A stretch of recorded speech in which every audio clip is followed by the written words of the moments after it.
Praise the lord. ఈరోజు వాక్యోపదేశం 1 కొరింథీయులకు రాసిన పత్రిక 16వ అధ్యాయం 13, 14 వచనాలు.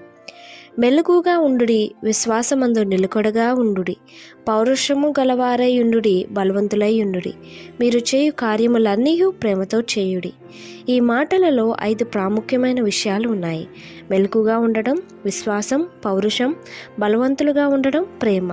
ఈ 5 విషయాల్లో మనం నేర్చుకోవాల్సినవి: మెలకుగా ఉండి ప్రార్థన చేయడం.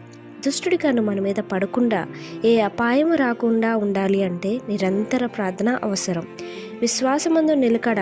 మనం ఎంత దీనస్థితిలో ఉన్నా, ఎంత లేమి స్థితిలో ఉన్నా, మనం నమ్ముకున్న దేవునికి అసాధ్యమైనది ఏమైనా ఉందా? విశ్వాసం లేకుండా దేవునికి ఇష్టలై ఉండుట అసాధ్యం. విశ్వాసంతో దేవునికి మరింత సన్నిహితులం అవుదాం. పౌరుషం కలిగిన క్రైస్తవునికి హద్దులుండవు.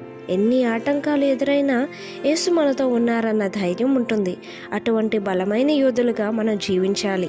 ఆఖరిగా ప్రేమ చాలా శ్రేష్టమైనది, నిష్కలంకమైనది. ఈ రోజులో ప్రేమ కలిగి ఉండడం అంత సులువైనది కాదు. అన్నిటినీ ఓర్చుకుంటుంది, భరిస్తుంది, నమ్ముతుంది. మనం ఏది చేసినా ఏమి ఆశించకుండా ప్రేమతో చేస్తే దేవునికి ఇష్టంగా ఉండగలం. దేవుడి కొద్ది మాటలను దీవించునుగాక. ఆమేన్.